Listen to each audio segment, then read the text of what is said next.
I'm going to kill you. I'm going to kill your pregnant wife and that Jesus you keep praying to. How did we know he was talking about us? Well, I was the only pregnant person in the building, and my husband Steve and I had been saying the rosary out loud a couple of times. I like to pray the rosary when I'm worried, and pregnant equals worried. So a lot of Hail Marys calmed me down. We were living in Mount Airy in an old apartment building, and our apartment originally had been very large, but then it got divided into two smaller places, and the walls were quite thin. So we could hear a lot of what our next-door neighbor Ted was up to.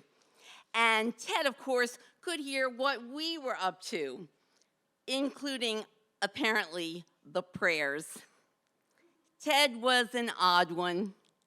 He was home all the time. And he had a constant parade of visitors who would just stay for a few minutes. Dealing drugs? Maybe. We would just trade nods as we passed in the hall. And for the first year or so, that was the extent of our relationship. But then one night, I was so pregnant, and I was so uncomfortable, and I could not sleep at all. So naturally, that was the night that Ted decided to throw a wild party. At 3 in the morning, we had had enough of the noise. So Steve went across the hall and knocked on Ted's door. And then he went back in our apartment. Seemed to work because it got really quiet very fast.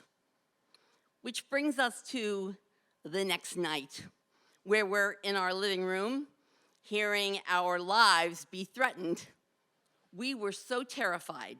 We called 911, and then we waited, and we waited, and we waited. Then we called 911 again, and it turned out that they had sent the officers to the wrong address. Wow. Well, finally, the police arrived just in time to see Ted running up the stairs, still screaming, this time armed with a baseball bat. Well, that was the moment, right? Here comes the big arrest. But nope. The police just said, don't bother those people anymore, and sent him back to his apartment. Well, then they said to us, we're really sorry, but we can't arrest him because he didn't actually set foot inside your apartment.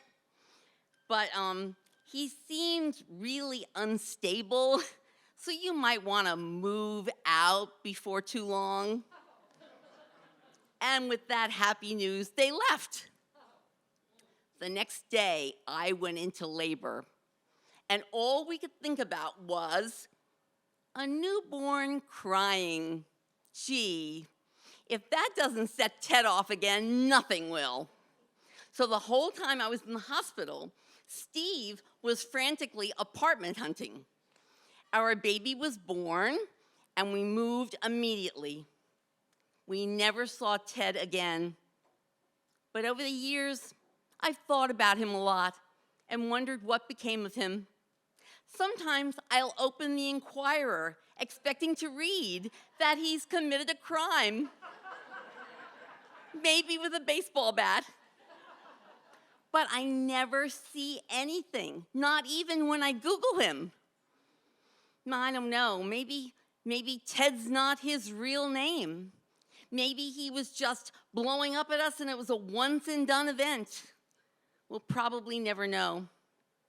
Well, since then, we have raised 5 children, and we are Lutherans now, no longer Catholic, but we still pray the rosary from time to time.